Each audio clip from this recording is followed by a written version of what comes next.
Live struggle legacy. It's a whole movement. Hey everybody, it's your boy MP, Live Struggle Legacy, and welcome to the Live Struggle Legacy Podcast, Season 2.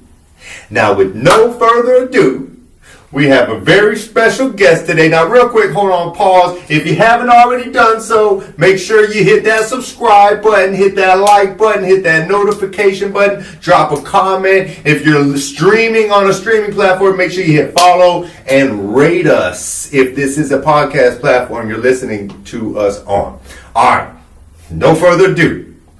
The one and only Chris Cage, Dub B, yes, sir. Artist formerly known as Dub OMG, the motherfucking Clout Dracula, y'all. The gimmick. None other than Chris Cage. What's happening, y'all? What's good? What's good, boy? So first of all, I just want to thank you for coming out, bro. Now, I want to start by telling a story about how I remember you from back in the day. Right on. So, for those who don't know, I've been rocking with Dub for over a dub. And in layman's terms, that's 20 plus years we've been rocking. Sheesh. Okay. Now, I remember initially hearing about Dub as the 727 Boys. So if you remember in a previous podcast, I told you about how I made my first song, and then I had a homeboy, a real close homeboy, that went to Bogey, right? A different high school than I went to. And he would promote my music, right? But he's a true fan of music, and he would promote other people's music too. So I remember him always telling me, man, there's these boys, man, at my school. They're snapping. You need to check them out. And then he had the CD, and I listened to it, and they were called the 727 Boys. And these boys were snapping. So I didn't know who he was, but I already knew. And I ain't gonna lie, back then, you know, we had these little egos, these little tender ass egos and shit. So it wasn't like, damn, bro, snapping. It was like, damn, man, I need to step my game up, bro. I need to, you know what I mean? Like that's how it was, right? And then a couple years later, I was reintroduced to Dub when he was fucking with UV. So real quick, R.I.P. Uncle D-Lane, Rod Wave's uncle who passed away in the not so distant past. So rest in peace, Uncle D. Rest in peace, Derek Lane. So I know Dub from D-Lane and Fry and UV Entertainment, but namely Ray Dollar. Shout out Ray Dollar, right? Better dollar. So Ray Dollar and I were doing stuff with some music, and he was like, yo, you need to check out this dude. So he starts telling me about dude, and I didn't put two and two together yet. But then when we finally did meet in person and we're telling, you know, oh, this is what I used to do, this is where I used to be, and I realized, okay, you're that dude that I used to listen to, like, I don't know, 5-6 years before we actually met, and was snapping on these records. So then, at the time I was doing my Potent Entertainment thing, and so Doug came on and just started dropping these fire features on all my little joints. Well, not all of them, but you know, we had a couple real nice features. Mm-hmm. The big single we were pushing, Soldier Bounce, Doug put a real nice verse on it. Mm-hmm. And I'll tell you what, as far as like just overall content, this man never put out no bad. Everything I ever heard from this man was, he'll tell you different, but I'm going to agree to disagree. Everything this man ever put out, in my opinion, was fire. At least everything that I ever heard. So, of course, I wanted to collab with my bro. We were doing our thing. And, but here's where it gets like, I mean, just the utmost respect, right? So, we were rocking all the way until I went fed and they took me away, right? Now, I come out almost a decade later. And so, Doug went through some changes, which we're going to get into. But what I loved, right? Because you don't see this every day. Whereas a lot of my partners that I was making music with before I went away, because you got to realize I was gone for damn near a decade. You know, they're not doing shit anymore. You know, they just gave up, right? They just gave up on the dream. But not only was Dub still grinding, I mean, this man was refined. He was polished. Like, he's got his own swag and like. Just took it to a whole nother level. And I can't tell you what an inspiration that was for me coming home with all these people saying, "Oh man, you need to go ahead and throw in the towel, man. You need to go ahead and give it up, blah blah blah." You know, you ain't gonna tell me I got this in me. Like I'm a lifer. I'm gonna be doing this for the rest of my life. And clearly, my bro is too. So that's where we found this common ground, right?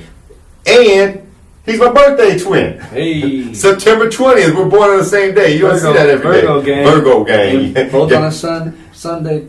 Was yours a Sunday? I ain't gonna lie. I don't remember, bro. The reason I know because my mom used to say, "Your grandma told me you're gonna be a preacher because you was born on a Sunday." That type of stuff. I'm like, all right. Well, she wasn't too far off because you know. Yeah. Okay, so what I'd like you to share with the world is, well, first of all, tell us about your journey with music. Like, how'd you get your start? How'd you first get to rapping, recording, and just a little bit about the early history of you and music?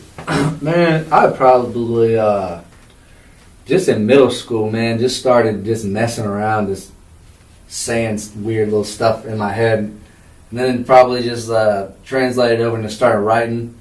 I was like, oh, that don't sound as bad as I thought it would.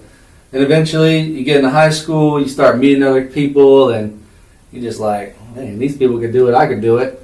And that's when you meet guys like Sean P. and Marlo and that Majesty 727 boys, and just a lot of people around you doing music. And it's like, all right. And people start getting little studios in the closet and the little egg cartons for the soundproofing, and you just start getting into it just like anything else. And then you start out kind of sucking, but then you just do it more and more and more, and you just start getting a little better, a little better, a little better. And before you know it, you're just dropping projects, and then you're just into it all the way, man. Just riding out, and then after that, you know, high school's over.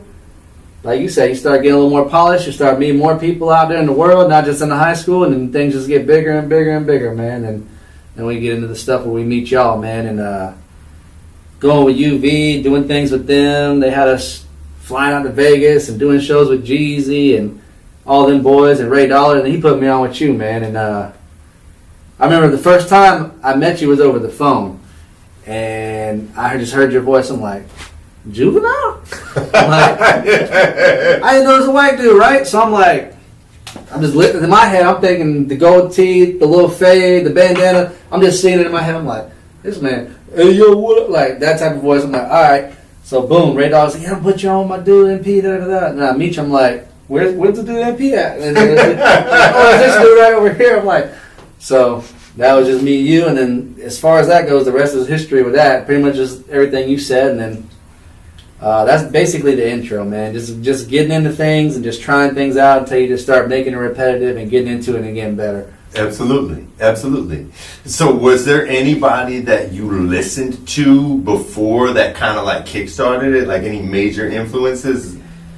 In my time of life when I was getting into music, like middle school, transitioning into high school, pretty much everything that pissed my parents off, like DMX was one of my favorites, Eminem, Jay-Z.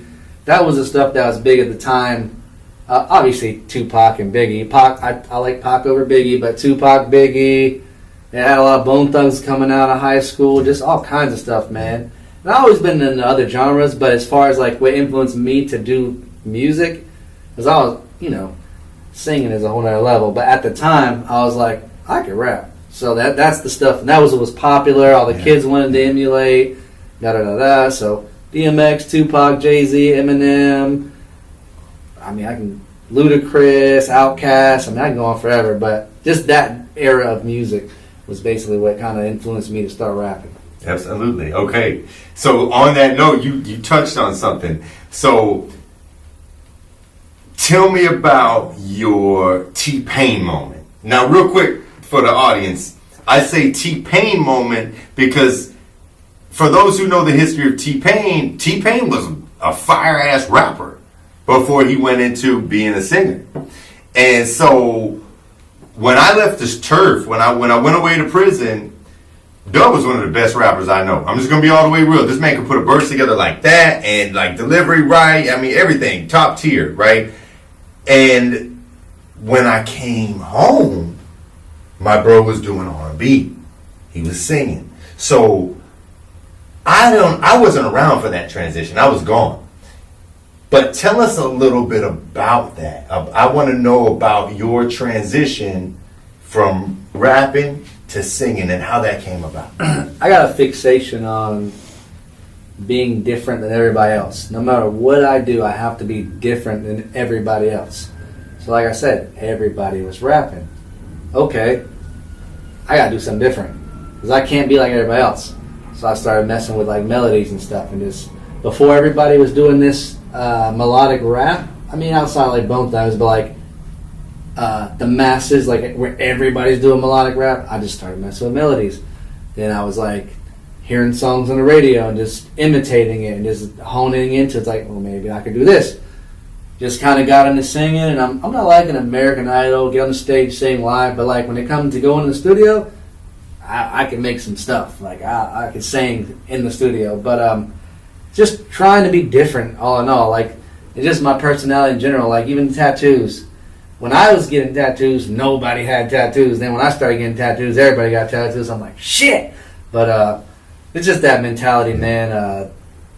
Just want to stand out and just be different, man. I didn't want to anybody. I just felt like at the time, everybody and their mama was rapping. Everybody had a home studio. Everybody's putting out music. It's like, all right, I love doing music. I'm not gonna stop doing music, but how can I do this differently that just like anybody just can't do? That just was the mentality I had about it. So on that note, tell me about how you changed artist names, because I always knew you as Dub B, right? So first of all, I gotta be real. I don't even know how that name came to be.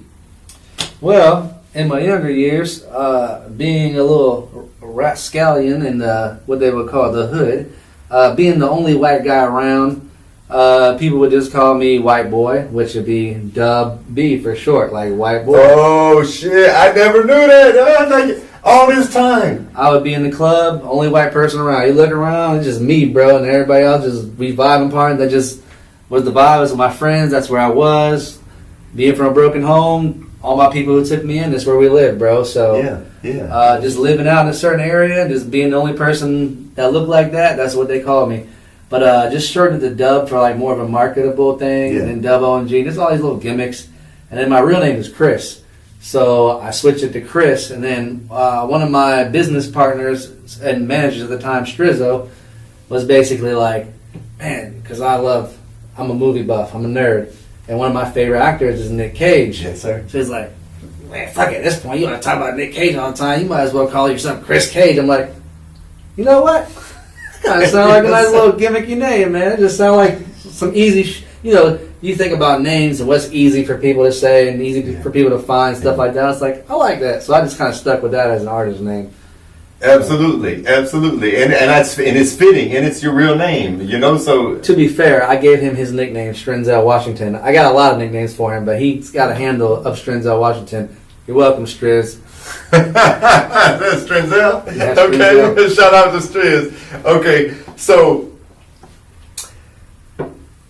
now, as far as the singing goes, now one thing I can say about Dub, he is meticulous in the studio. Like he really has a workflow, and it's a professional workflow in my opinion. Like about as professional as it gets. But the funny thing about your workflow that I see every time we get in the studio, this man got a mean poker face. All right, and I say that maybe it's not a poker face, but I say that because he'll be like, "Man, I'm not really feeling it. I don't know if I'm gonna get into this." And like, you'll think, "Okay, he don't really want to fuck with this shit. Like, I don't know what's gonna happen. How's this song gonna come out?" That man goes into that booth, and it's like magic. It's like magic, right? But I think a big part of that is your workflow. Right, and so maybe it's not so much a poker face. Maybe it's that you're just a perfectionist. Maybe it's the Virgo, right? So I can relate to that. It's never enough. It's never good enough. It's never polished enough. So I mean, you want to share a little bit about your studio workflow? I think it's something to be said for the way you look at it, because that's part of it. Just wanting it to be good, and I'll do a song. I'll take 8, 10, 16, however many hours it takes to complete a song, where I gotta add this, do this. If that's what it takes, that's what it takes. Yeah. every song is different. Some songs, I may just start thinking of something and writing it, then make a beat to that. Sometimes I might hear a beat and hear something that's like, damn, I gotta write some of that. Sometimes I might hear, like you say, I'm not feeling it, but then I hear what you got for it, and I'm like, that just put the idea in my head. So it could be either just me wanting to be perfect, or me just doing different stuff until I get it right, or maybe I just catch a certain vibe at a certain point, and then at that point, if I catch that vibe, it's a wrap. Because once I get that vibe going, I'm just snap into that mode, and then I'm locked in, it's a wrap. One thing I can also say about you, bro, nobody sleeps on their own music like you. You got more bangers put up on a hard drive somewhere than anybody I know. So if y'all are watching this and you're a fan, or you become a fan as a result of this podcast, man, y'all get on my bro, man. Tell him to put out some of this fire music, because this man's sitting on a whole catalog, if not catalogs. One thing that you have been putting out that's new to me in terms of what I know from you, and I like it. It's these covers that you've been doing, bro. Yeah, man. I was talking to Angel earlier, and a lot of it has to do with like budget issues. Other things have to do with timing issues. Other things have to do with life issues. And it's just everything's got to come together perfectly to make it make sense to me. Once I'm ready though, and I got a plan, like we've had conversations about, you got to have it done a certain way, and to be in a position to have consistency. Once I feel like I'm in that spot, then that'll be what it is. But what I will say is, I do have a lot of songs in the safe, or the vault, as you will. I say all of them are bangers, but there's some bangers in there. And the covers, it's like, what do you do to get people's ear? Like, if they haven't heard your music before, okay, but they've heard this song before. Maybe they like my version of that. Yeah. It's like a thing to just try to get eyes on you and have extra content. It's actually a good idea. Even big artists do it, and a lot of people do it. And it's in this day of social media and stuff, sometimes just letting somebody hear something familiar draws people to see you and listen to you a little bit. Absolutely. So that's what the covers are all about. Well, and correct me if I'm wrong, but like knowing you pretty well personally, and knowing your process pretty well, but also knowing how you kind of go in and out with it sometimes in terms of passion, right? Like, you've always been consistent. You always think about your music, but there's times when you're like, listen, man, I'm not fucking with music right now. And it doesn't mean you're quitting. You're just like, man, I'm focusing on other things, right? Because it wasn't fun anymore, right? At that moment, right? Correct me if I'm wrong, but what I noticed, you knowing you personally and you going through one of these, I don't know if it was a down spell, I'll just say, like, you just weren't real inspired.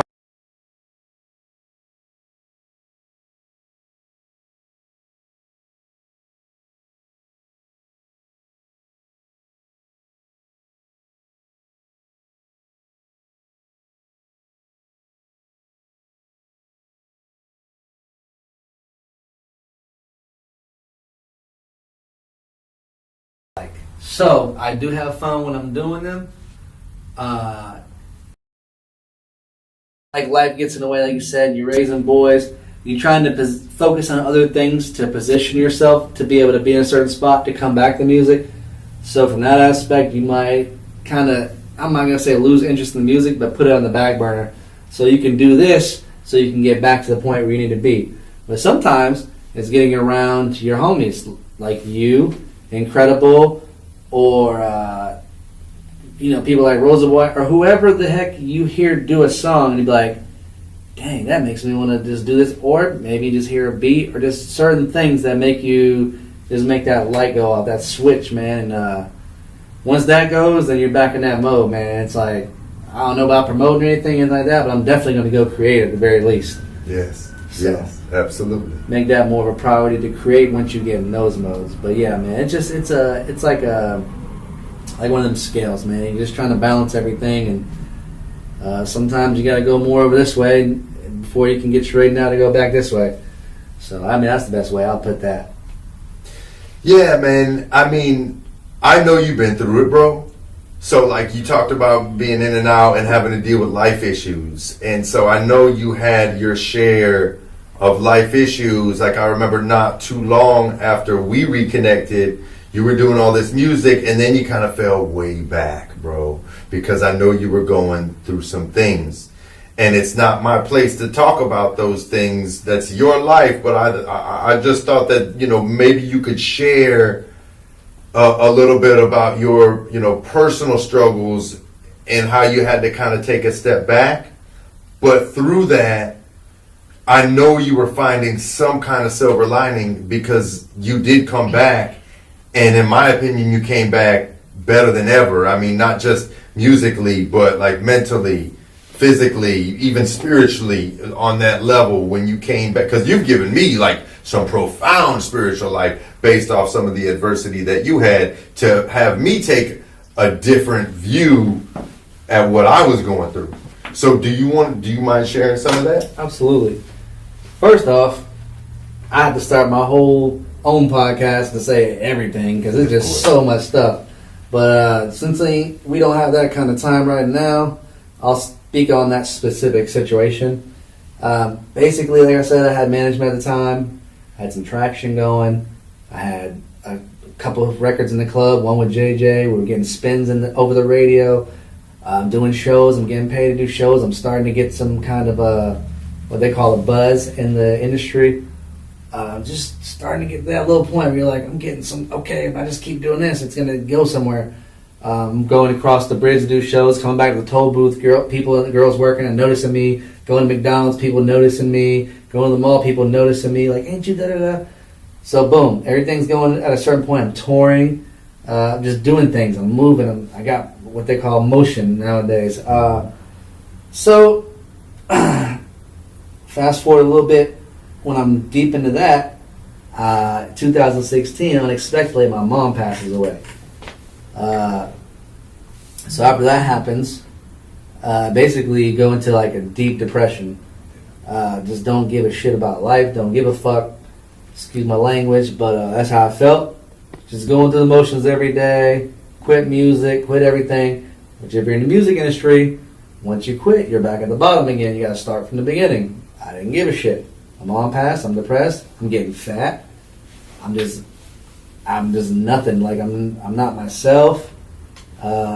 Couple things kept me to that point to at least function, is like having my kids, my adopted kids, but still my kids that I take care of. That kept me motivated to at least keep it at that level, because if they weren't around, God knows where I'd be.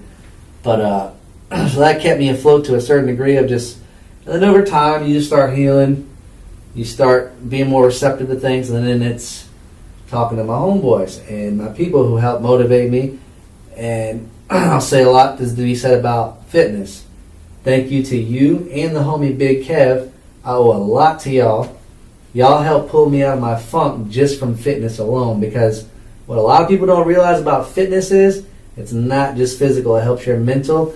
And it helps you. It literally took me out of a depression to see that, damn, I let myself go. I don't recognize myself no more. Then get to a point where I can actually look at myself and just be like, you accomplished something. You feel better. You look better. And you and Big Kev, little do y'all know, pulled me out of a lot of shit, man. That helped me kind of get back on track and start diving into music a little bit, man. But I would just say fitness and my homies, in time, man. That helped me heal and just better myself, man, because I was just in a bad path, man, and I didn't see an end to it. But thank you, man. I appreciate that, man. You, Big Kev, shout out Big Kev, man. Y'all helped me out a lot, man. Y'all helped me bring myself back to me, man. So thank you. That's what's up, bro. Yes, well, and everything is reciprocated with you, bro, because you helped pull me through things, sharing some of your experience, and then Chris and I, we started a little workout program. We'd get up early in the morning, but our schedules were kind of conflicting, so we just did it when we could. But it became like we'd have these morning pep talks, which we still have to this day. Like I'm in a low point, I call my bro, he talks me up. He's at a low point, he calls me, I talk him up. Right? But that's what homies are supposed to be for, bro. Like, lifting each other up. And the funny thing is, though, you got the motivational style, man. You're always like, man, the energy's coming, man, and it's we got Virgo season, they're like you just on some spiritual, like motivational, like, and then man, if you do this, da da da. Me, I'm more like an asshole. I'm like, man, fuck that shit, man. Get off your ass, man. I'll be like putting a fire on your ass, man. You better than that, man. I'm more of like an asshole, kind of smart ass, like get up, fire on your ass. You better than this, and you more of like, oh man, like, oh, this greatness, man. Like all this motivational shit, man. It's just funny, man. I just think about our conversations we had in our morning powwows, man. They're great. Absolutely, brother. Absolutely. Amen. So that's a beautiful thing to have that, because I don't think a lot of people have that. You know, it's not as common as you think. Not everybody has somebody that they could just call to pick them up like that. So I'm grateful for you, bro. Likewise, bro. And I'm grateful to have you on this show, sharing your experience, sharing your story. And I remember that transformation. I remember like, damn, what's up with Doug? We ain't heard nothing from him. But then you came back like super focused, and you were fed up, you were sick and tired, you were ready to let go of old habits, pick up new habits. I mean, in terms of like replacing good habits with bad habits. And I mean, one thing I can say though, you probably have less bad habits than anybody I know, but the habits you did have, these seemingly harmless habits, right? Mm-hmm. But more detrimental than even some of those that are the more frowned upon habits, right? Depends. For me personally, when I get depressed and I get stressed out and all that stuff, I stress eat. I gain weight. A lot of people lose weight. I just started diving into food and just eating bullshit and just not exercising. Like I said, just going through the motions and just losing myself that way. Some people, everybody's different. Yeah. Everybody's different, and I like to touch on that a little bit. I've always had the other habits around me. I knew what drugs were before I knew how to read. That's how I was raised. I lost a lot of family. I lost a lot of friends. I almost lost my sister. I essentially lost my mother along those lines. So I say that to say that kept me away from it.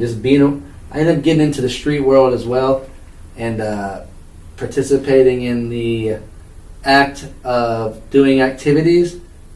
Not doing them myself, but how do I say on a podcast without incriminating myself? Pharmacist. So I was doing certain things to make money off of what I knew around my life. And messing my life up bad. It cost me 10 years of my life trying to get back to a certain point that I dug myself into a hole. All the money I made went to lawyers, so I have no felonies on my record, thank God, but I have been in jail, have been arrested, have ruined a lot of my life just by making stupid choices, and I had to learn that lesson. But I never tried to do any of those things. It was always around me coming up, so that's why I am the way I am now, and I'm just like against being around certain people, and because I know just how to drag my life down. But thank God I always have the mentality of, I see all this around me, I don't want to be like that. Yeah, no, absolutely. Even though I dove into that world to a different extent, I never wanted to ruin myself that way, just because of all the stupid crap and people dying and stuff I saw around me. So, on that note, one thing about me, I don't like to beat around the bush. I don't like to be vague. Like I like to say what it is. So we were talking about these habits, and you were talking about actual illegal drugs that get people time and get people addicted and get people thrown into prison. But I want to go ahead and call out the elephant in the room. And when I say the elephant in the room, I mean, what was the one thing that you were struggling with that we would have these deep conversations about that is honestly more addictive and as if not more detrimental to your health? And it's sugar. Something that any one of our children can go walk into a store and just buy and consume without any idea how detrimental that is for your health. I don't think people realize that sugar is more addictive than cocaine. And when you see a lot of these numbers are hidden in statistics, right? But when you look at cancer, heart disease, obesity, diabetes, all these things, not just diabetes and blood sugar, obvious blood sugar related things, but things like plaque in the arteries and heart congestion and all that can be traced back to sugar. And so I remember when we were having these conversations and you'd be telling me like, bro, I mean, my only bad habit is soda. You know what I mean? I love to drink soda. And then we'd have to be kind of going at it like, okay, but look, bro, I know that's not bad considerably, but when you think about how addictive and how harmful that really is, it's like, it's a pretty bad habit. It was easy for me to look at it like that because health-wise, what you're saying, it makes a lot of sense. But the way I looked at it, being a drug dealer back in the day, never seen nobody suck a dick for a can of Coca-Cola. Never seen anybody fuck over their family for a thing of soda. Just certain actions that people would do for drugs. So the way I looked at it was like, I'm not hurting nobody but myself. Yes, sir. Going through the drug thing, I've seen a lot, like a whole different, with family and people just around me on drugs, I've seen the most worst aspects of life, period. Yes. So the way I was looking at it was, okay, yeah, this is my bad habit, but everybody else is out here doing this, that, and the third, so there's no way that can even be compared. But the way you're speaking about it is from a health standpoint of what it's doing to my body. So I just, more or less, it just took some time for me to wrap my head around that aspect of it. So that was mainly my thing. And man, I ain't gonna lie, I still struggle with it, man. I've been counting my calories all week, man, and it's been miserable for me, man, because I like to eat. And once you're addicted to something, you're addicted for life. And I'm still addicted to soda and sugar. But just gotta stay away from it, man. It's just bad for me. But bro, I gotta give you flowers because I've watched this transformation. So how long has it been, you think, since you started? What's been about a little over 2 years or more? Since you really started the grind, like in terms of fitness and working out and stuff. Well, me and you started out in the apartments, the apartment gym. When was that? Was that 21? Yeah, it had been. Yeah, that was 21 years ago. Because I was still staying in that little Airbnb kind of place. Okay, 3 years ago. Yeah, no, that was 3 years. Hell yeah. Mm-hmm. So, and I only am saying that to say, like, I've watched this transformation, bro. Like, you're a completely different person. And so, yeah, sure, maybe you still have, some cravings or whatever, but I mean, it seems like you're doing pretty well with them, bro. So much respect. I'm doing a lot better. I'm not as consistent with the diet as I'd like to be. I have my times when living life on the go and just doing certain things. Sometimes I mess up and just take what's easy and convenient. But I try to be more aware. I try to be more cognizant of what I'm doing and try my best to not put all that stuff in my body as I can. So I have my times when I fall off. I have my times when I do real good. Just keep trucking along and try to be more and more consistent as I go. Absolutely. And man, listen, I mean, I think you're doing amazing, bro. And I mean, I think it's only going to get even better for you because it's like a whole new life opens up for you when you start to see these benefits that maybe you never saw since you were maybe playing sports as a kid or something. You know what I mean? I don't know if you were into sports or anything. I don't even think we ever got that deep because we met as grown folks. And, well, I say grown folks, we were like older teenagers, I think, maybe. You don't realize how bad you are feeling until you start feeling better. When you're feeling bad, that's normal to you. So you're just like, whatever. Once you start feeling better, you're like, damn, I felt like shit and didn't even know it. So that was a big eye-opener to me. And just like I said, it may not even tie into the sugar, but just seeing everybody, you got two roads to go down. There's a 70-year-old guy in the gym. He doesn't look 70. You don't even know he's 70. He has to tell you he's 70. You're like, damn, you're 70? Because he's in that good a shape. Or you have somebody that's already dead, or if they are still alive, they're just broken down, shriveled up, just can't function, has to possibly live in a home. So once you get to a certain age or stature in life, you start looking at the long term and like, where's this going to go? So I just start seeing people drop off around me and just lose themselves and lose myself, and I'll have to just kind of reassess my situation and just be like, nah, this ain't what I want for myself. And this ain't what I want my kids to see of me as well. So I want them to see a good role model, a big, strong dad, not a like couch potato, lazy, just unmotivated, not against nobody, who lives a certain lifestyle, but that's how I didn't want them to see me. So I just wanted to do better for myself and do better for my kids. Yeah, man. No, much respect, bro, because the journey It's not easy, but you can see it on you. The glow, bro, the energy. You can feel it when you walk in the room. It's definitely.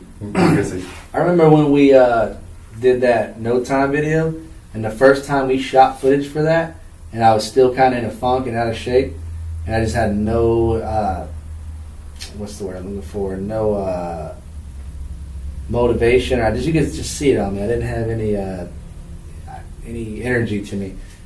And so I was like, I don't know. I was looking at it, I don't like that. It looks ridiculous, and I just felt ridiculous. And then fast forward, I don't know how much time that was by, but some time had passed. I was taking care of myself. That had been at least a year, 2 years from the first. So we brought Shooter Chief in to reshoot again. The same camera guy, the same everything. But then just the energy and the motivation I had is what you're saying about being a different person. Like I looked at it like, yes, I like that. We can use that. Like. So what you just said is put the bell off in my head, like in real time, seeing that, bro. So I totally agree with what you just said. Yes, sir. Yes, sir. Yes, sir. So, okay, let's get into the music. Now, a moment ago, you were talking about, having seen drugs like from a first-hand basis. I don't mean you using it, but people that you love, people that you care about. And there's a particular song on the Clout Dracula album. And it's one of my favorites, if not my favorite song on the album. But it's like, it's raw, it's real, and I can tell for you, correct me if I'm wrong, but it's almost like a ballad of hope. So, do you know what song I'm referring to, right? The song I made for my sister. What's it called? It's called Becca's Song. My sister, this is karma. You do certain things in the streets, you ruin people's lives, you sell them dope, your family gets on dope. It's a revolving circle, and that's just the way life goes. But she had her struggles with drugs, and she took her life way down. I ended up selling them because we were around drugs when I was a kid. She ended up using them. You just ended up being in that world. I mean, young kids, they're impressionable. And unfortunately, she went through all her battles and stuff, and I just, sometimes I get a little motivation to write about things that are going on in my life. Heard a certain beat, made me feel a certain way, wrote a song, and the good thing about that song is she's doing a lot better right now. Shout out to Becca. Glad you're getting your life together. She says that song helped her out. So, oh, bro, you never told me that. You never know it. That's it love. might help some other people out. Yes. I've seen comments when I put it out of people just randomly saying similar comments. So, everything's for a reason, man. So I remember when you did that show live with us, and people were walking up to you after the show, like, "Yo, I felt that," because it's real, it's raw. You're sharing your life experience, and for me, that's what it's about. That's what the creative process is about. You're sharing experience with people who can relate to those experiences, and then that resonates with people, and you could potentially save a life. Mm-hmm. You know what I mean? So much respect. I got to give you your flowers on that whole project because it's super authentic. But that particular song really resonates, not just with me, but I know personally others as well. Thank you. For sure, bro. For sure. Thank you for bringing it to the podcast. So if you haven't already done so, make sure you go to your favorite streaming platform, search Chris Cage, and put in Clout Dracula. Volume 1. Clout Dracula Volume 1. Or this is the cover art. So when you see my dog looking sharp in his emoji, it's a gimmick, man. Or you can just type in Chris Cage Becca's Song. Maybe it'll pop up that way. Becca's Song. If you want to hear that particular song. Absolutely, and you got to. I mean, if you're a fan of music, I don't care what genre, that song is definitely where it's at, and it's you might learn a thing or two, might spark something in you. So, all right, now a little bit more into the music. I want to talk about the No Time video a little bit. I'm glad you brought that up because I wasn't necessarily planning on talking about that today. So I'm only in one actual music video that that I would share with the world, so to speak. Likewise. And that's no, you got bangers out there, bro. Videos. Oh no, you got some fun. So that's the video. So we got together. So first of all, big shout out to Shooter Chief because none of it would have happened without Shooter Chief. So we got together and we came up with this concept. Now Chris brought this song to me with this fire ass beat. We got to give a shout out to Trump Savage for the beat. Trump Savage, what Yes, up? sir. Shout out Trump Savage, bro. We got to get you on this podcast to tell your story one day, bro. I would love to have you on here. So he had the beat from Trump Savage, and then we had somebody put some drums on it. We got into the studio, and well, first Dub just sends me the song and the chorus, and I'm like, whoa! It was. In my opinion, a banger. Like a banger. Like one of my favorite songs I've ever done. I feel like one of the hardest songs I ever done. And then, you know, my verse, in my opinion, it's like one of the hardest verses I ever brought. But my bro brought that out of me with the chorus, the beat. There was just so much synergy in this track. So when it came time to shoot the video, it's like, we got to make this epic. We got to come with a message. And so, you know, the message was no time. And it's like, well, how does that relate? So, the video we shot at a couple different locations, but where it's pretty powerful is both of those locations have now been torn down. We shot part of the video in the Kokeniki Plaza Shopping Center. If you're from South St. Pete, you know that was a landmark. There used to be a Publix there, D'Italia. That was like the spot. I grew up in that spot, and it's gone now. They're about to build these condos, right? And then another spot, a historical spot right down the street, was the Rutland Mansion, right? If you're familiar with St. Pete, you know the Rutland Mansion on the south side, right off of 4th Street, right by where I grew up. But they actually condemned that and got ready to tear it down. Somebody bought it. They're tearing it down. They're building a new one. But we got in just in time when it was abandoned and they were getting ready to tear it down, and we were able to get some shots there. And I feel like that these locations were significant because those places their time has come. They're up, right? So the whole message of that song, well, you're going to get multiple messages out of it based off, you know, your perception and your life experience, but ultimately it's about giving your gifts to the world before you're out of time. Mm-hmm. And I mean, that whole premise is in alignment with this podcast and what we're talking about. We're talking about sharing your gifts with the world. You know, we're talking about staying true to your passion, staying true to your goals, you know, despite adversity, despite being kicked down.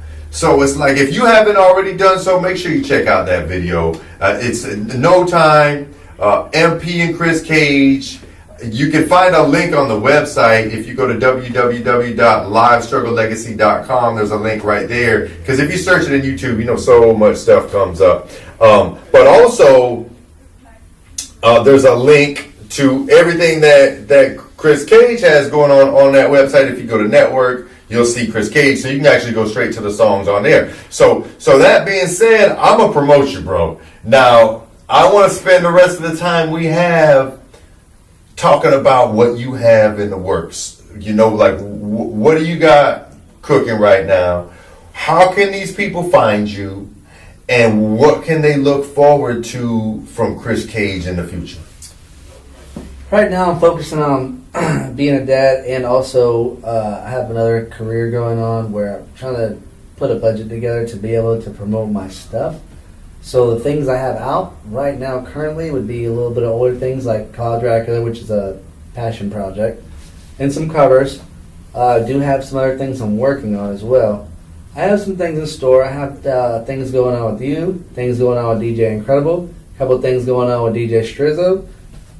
So I mean, just be on the lookout, and as long as you're going to any platform and looking for official Chris Cage, you're always gonna be able to find something. I have a couple of old singles from back in the day that are pretty hard, considering the fact. And there's always gonna be some kind of music up at a certain point.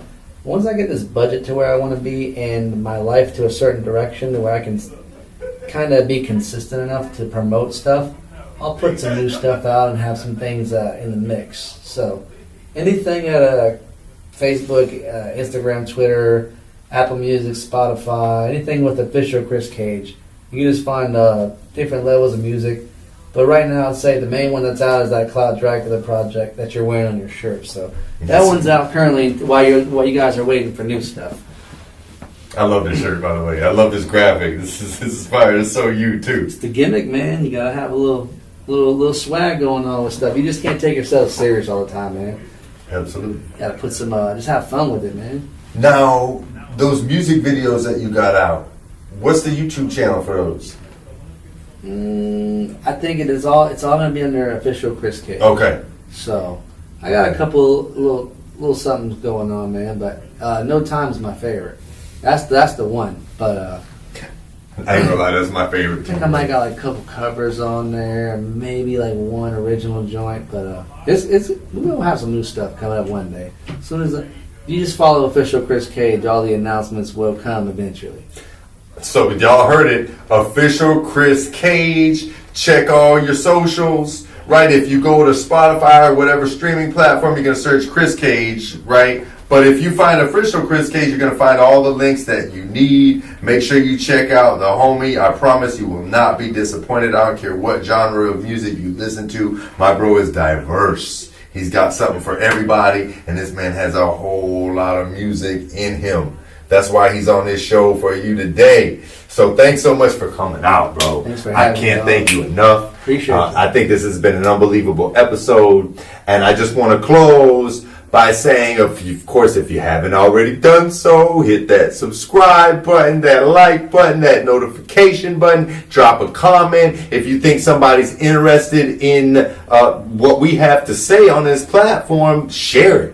If you want to get on this platform yourself, come talk to us. These bills don't pay themselves. So if you want to sponsor us, we're looking for sponsors. If you want us to talk about your business or you want to come on here and talk about your business, DM me. Let's work something out. It's Live Struggle Legacy. I appreciate everybody checking in, y'all. We building pyramids. Live Struggle Legacy. It's a whole movement.